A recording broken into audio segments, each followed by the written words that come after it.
Hello guys, good morning. So sa mga hindi pa nakaboto, so habol-habol na. Time check, mag alas 10 na. So sa mga hindi pa nakaboto, so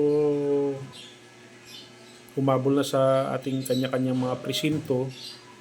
At please vote wisely. So gamitin natin yung ating pagkakataon para bumoto ng tama at maghalal ng tamang leader para sa ating mga komunidad. So exercise natin kung sino ang ating mga napupusuan at kung sino yung alam natin na makakatulong sa ating isang pamayanan. So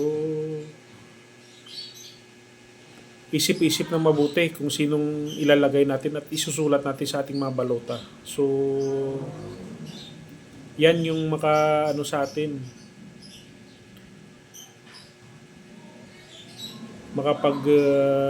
yan yung makapag desisyon sa atin kung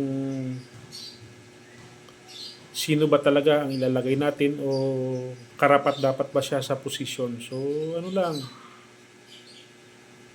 maging pag-isipan muna natin yung ating gagawing desisyon, kasi hindi lang to yung pang isang araw natin na solusyon sa buhay. So isipin natin, taon to bago na naman sila magpapalitan.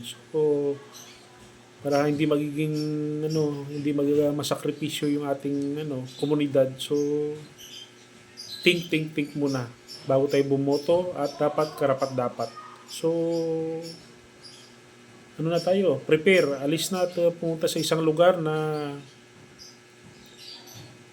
kung saan doon tayo naka-assign para bumoto. So ito yung karapatan natin para magluklok sa tamang leader sa ating komunidad. So ito lang,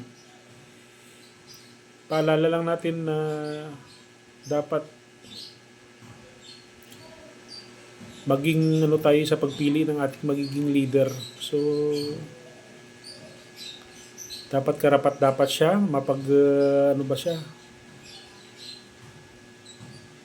Iniisip ba yung kapakanan ng mamamayan niya, at sana yun ang number one na isipin natin, yung hindi yung panandali ang hindi panandali ang solusyon. So alam naman natin ngayon sa komunidad natin, daming nagbibigay-bigay dyan, pero pangmatagalang solusyon ang natin. Dapat isaalang-alang. So vote wisely at prepare na para matapos sa yung umaga. Yun lang po. Bye-bye.